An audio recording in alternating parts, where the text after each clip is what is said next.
Hi, everyone, and welcome back to Express, which is becoming everyone's favorite talk show. It is profoundly real and interesting, so without any further delay, please help me welcome back to the stage the beautiful and expressive director of Express, Carolyn. Carolyn, take it away. Welcome to Express. Your host, Carolyn. It seems like a long time that we haven't met, but yes, it was only about 24 hours ago.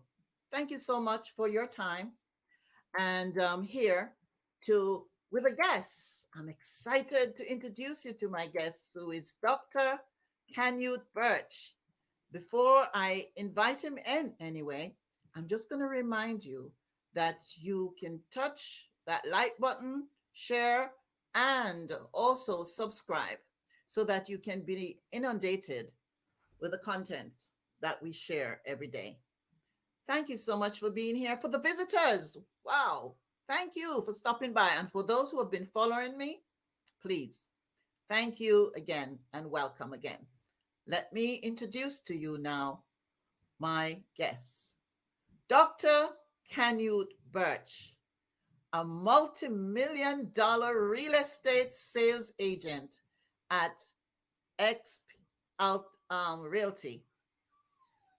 He's phasing out from his insurance, which he used to specialize in at Symmetry Financial Group. He studied art, archaeology, and he has a history of antiquity at Andrews University. He studied theology and Bible at Northern Caribbean University. He is married to Lorna Birch, Mrs. Lorna Birch, and they both have two children who are adult daughters, Alexa and Dorian. And they have one son by the name of Isaac who is in middle school. Let me tell you, this is not even half of what this man has accomplished. Let's, without further ado, let him come into the studio so that we can just have a talk about his story.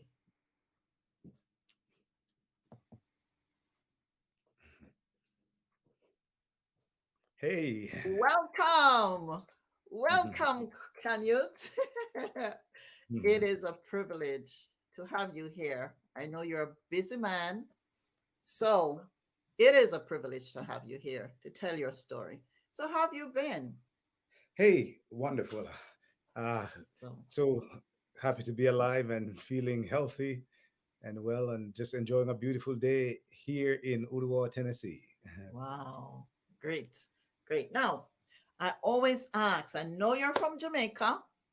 Yes. Tell us I a am. little bit about when you were growing up with mom and dad. Well, I am the seventh of nine children from my both my parents who were married in Pondside, Hanover. Uh, I grew up in a very challenging time for my family, economically challenging time. Uh, when we had enough to eat, to, we had a place to stay, a small house, with perhaps maybe four or so rooms, and all nine children. But of course, some of us were so much younger than the eldest ones, even, in some cases more than 15 years younger. Mhm. But we had a wonderful time growing up together, for the times that we were there together, because the older ones, of course, they were gone by the time some of us got to high school or to, finish elementary, primary school. Yeah. But it was a great experience, as great as it could be in poverty. Well, you are a great, successful businessman. Where do you think you got those attributes from? Well, I think it's partly from both parents. My father had an entrepreneurial spirit. It Mm-hmm. seems he tried his hand at several things. He was a chauffeur. He was a a business owner in the sense that he had a truck that he used to run. I drive, and he also worked for somebody else for part time, and he while doing all of this, he ran a farm or several farms, small Mm. farms in Jamaica, with, of course, acres, to the point that we were exporters of bananas to England. We exported bananas. So I grew Really? up. I grew up growing bananas. I know how to do all of that, and so we always had stained clothes, and that used to be something for which we were about which we were jeered and laughed at. Oh. I mean, in addition to the patched pants, but yeah, we grew up like that. We planted everything. My father planted everything. So sometimes we had maybe a couple thousand banks of yam. We Mm. sorrel, we grew pineapple. We sold pineapples to the hotels in Montego Bay. Sugar cane, yam, Wow. ripe bananas. But we did export quite a bit. That's what we did for most of the time that I was home, and we were all actively involved in that. Everybody, we used to jump on the truck and take them to Lucy to ship them to England during those days. Wow. It was hard work. I can imagine. Do you have any animals? Oh yeah, yeah. We always had animals. We always had goats. For during my time earlier on, um, my eldest brothers told me that one time my father must have had about 100 heads of goats. And Mm. had cows and whatever. During my time, we had quite a few cows. Uh, and we had some goats at the same time. I used to have to get up in the mornings when I was in primary school, and the older brothers were out of the house, and the one that I follow, Mm. he was sickly and at home most of the time, Mm. so he couldn't go a lot sometimes. And I had to get up and go to the farm and move the goat before I went to school.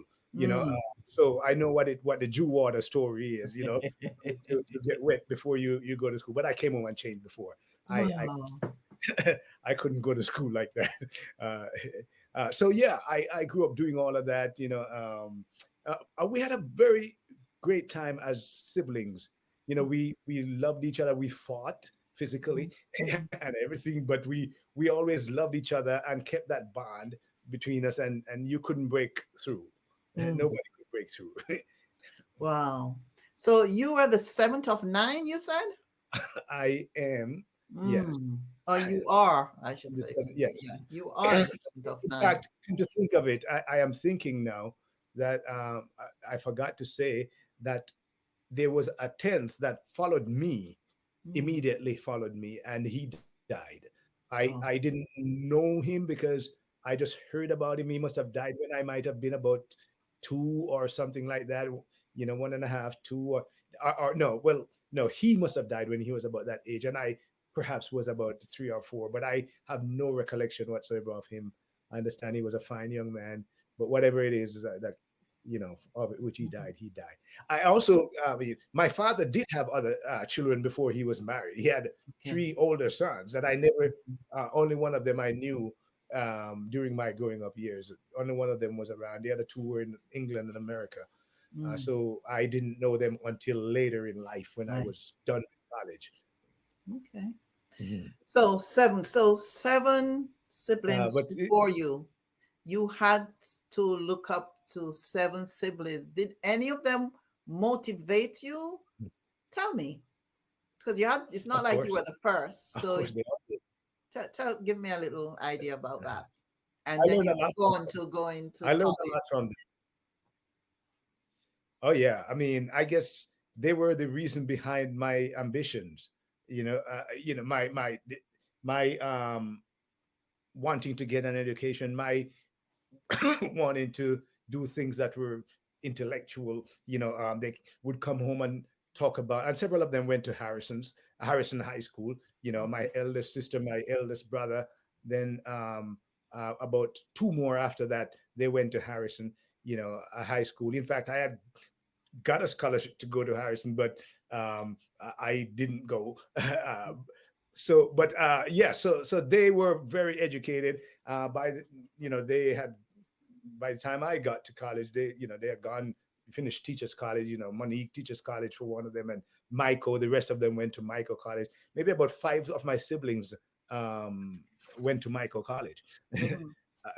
And one went to Maneague. So about six of them are trained teachers. And so I had all of that around me, all the literature, talk about Shakespeare and all of that, which motivated me. And so I just grew up with a love for words, Mhm. and things intellectual. Yes, yes, yes. Okay. Mhm. So so you're in at Jamaica in Jamaica, and you're watching your other siblings move on. And tell me the process, maybe mental too, Mhm. of getting to West Indies Okay, College. well, there was a drive. And there's an interesting story to this that I could tell, but I'll leave it out for now. Uh, but I eventually got a scholarship to go to St. Elizabeth Technical High School. Okay. I passed that exam and I went away to high school. It was the first time leaving home, and I was the first to leave. Okay, the only one to leave home at that early age to go away to high school. Everybody else stayed until it was time for college. I went away to high school, and that was I was hardly back home after that time. But yes, so I had that drive in me that I have to go to college, high school. I have to then go to college because I saw what my siblings were doing, and some of them came back to teach in the area. Mm. Two of my siblings, while I was still in the elementary school, they became teachers, and I saw how well respected they were. Everybody, just respected them because of what. And I thought I want to grow up and be respected, you know, Mhm, mhm, like that too. So that became in itself a motivation, even though I may not have looked at it that way at that time. But yeah, it did, and it was very stimulating for me, as I grew up. And um, so after I graduated high school, I didn't, have the money to go to college. So I kind of hung around the house for a little bit, got involved in like youth club. I became the president of a local youth club. I became the president of a vice president of the festival commission for Hanover. Got involved in the Jamaica Youth Corps, became the president of the youth corps for Hanover, and vice president for the regional body, which is included Hanover, St. James, and what's the next one? Uh, St. James and Westmoreland. Yeah, mhm. so I was very involved in that, and was being nominated to the national body to be like the general secretary for that. Mm. But by that time, I had got it accepted at NCU, and I decided that I wouldn't, or else I might have become prime minister of Jamaica. You I know, love that. that was the track. I mean, I was very politically aware, Okay. during those 70s and yeah, yeah, late 70s. I had become very politically aware, even though I didn't declare, any political party allegiance. Right. Yes. But so yeah, so I when it came time for me to go to college, no money was around, nothing, and 1 year passed. I still was not. I was popular in, Mhm. in being in these organizations and Yes, whatever, meeting yes. different people. I remember even Dr. Horace Chang. He was a medical doctor at the time in Lucy, and I Oh, used to go. yes. He's from my neighborhood. Okay, yeah, he used to come to the office I worked in Lucy, because I had some things that I was getting him involved in, like a fundraiser. I remember one time putting on a roof for a basic school that had lost it in some Wow. strong winds, or hurricane or whatever. And that was a part of what my organization was Was doing doing. as a Mm. contribution to the community. So that thing was there of wanting to help, a community mindedness, was there. I remember even leading the youth club. I came up with an idea to help the kids of the poorest people in the area, to get khakis and and pencils and books and all that they need for a semester. So we would go I would go and interview the parents, sit down with them, told them that they had been nominated, and Wow. then I would Wow. go and we'd buy all, a whole year worth of khakis, and books and pencils and pens and a bag or whatever for them to go to school. Uh, That's awesome. we That's did, awesome. And and I you? was thank you, thank you. I was just a teenager at the time, Yeah. but I was leading this organization, and we're doing. And you know how we came up with the money? Mm-hmm. I Oh, I introduced the idea of renting, of getting renting movies, mhm. um, and getting the JIS, Jamaica what Information Service, Yes, to come. yes. They would come free of cost to your village and show it. So we used Oh, to, I set it up so that we would rent out halls, have these movies, and I don't even know if I watched one of them, so I don't remember what they were too about. busy. Too busy getting it organized, I Yeah, guess, exactly. But we made money enough from them that we could use it to to buy help. these things for these people. Mercy. That is so, so good. Yeah. So Yes. but when money time for me to go to college, I didn't have the money, $150 at the end of my second year out of high school, and I just said I'm going. So I fasted that whole summer before and said, Lord, whatever it is, I know you have called me to this, and I'm going, and you're gonna pave the way. If I have to work years before I can start, I'm gonna do that. Mhm. My parents, they are supportive, but they don't have any money. Other siblings. One of my brothers was at Michael at the time. Or maybe, and then maybe two of my siblings were at Michael at the time, Yeah. um, and it was just tough. Everybody was just trying to make a way, and it was just tough. But was determined to go. And when my mother saw that I had my grip packed, my whatever suitcase or whatever, Grip. you know, uh, the Sunday morning, I she just disappeared and then came back, and she handed me, I think it was $300. It could have been 200, but I think it was $300 she handed me. And I remember distinctly saying to her, I will never let you regret this. I will never let you regret this. Wow. And I said that because on my external exams for high school, I didn't do as well as I was supposed to do based on the expectations. Mhm. Everybody expected me to really do well, and I didn't come nearly close to that, to doing well.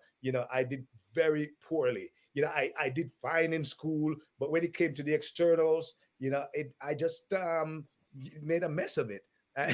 So I going to at this point now, um, going to college, it was my time to redeem myself.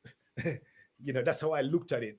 There was Mhm. the drive. I was going to do something I love. I was expecting to fall in love with, and I went off to school. My sister, uh, at the time, thought, oh, we don't have any money. And she said, you can't go now because we don't have any money. But when I stopped in Montego Bay to visit her, she again, she too disappeared. And I didn't know where she was going, but she went to the bank, came back, gave me the last money that she had in the bank. She said, yeah, I gave it, my last $200 or $300. And I needed 700 and something for my tuition, Mhm. and nothing for I had no way of raising the money for the accommodation, Oh. board, you know, and I still didn't have it after those two gifts. And all I had saved from working was $150. So, but I was going to college, and Mhm. I went up, took thanked her for the money, went up, and then 2 weeks or 3 weeks after that, she went to University of the West Indies. That's what she was saving up her money for, that she gave to me. Gave And you. why she was saying we don't have any money, because the little that she had was for herself. So, right. She was, more than 10 years older than I am, and she wanted to get her bachelor's, even though she had a teacher's certificate, so that's how I went to school. Went up to the college on the hill. Well, listen, Mhm. I know everybody is on the edge of their seat because they want to hear the rest of the story. And let me tell you, Mhm. you won't want to miss the rest of this story. This is part one, and we will finish in part two. So, as I normally do, is that I invite you to come back and listen to Dr. Birch, Canute Birch. Um, I want to leave a thought. He says, courage is the most important of all the virtues, because without courage, you can you can practice any other virtue consistently. You cannot swim for new horizons until you have courage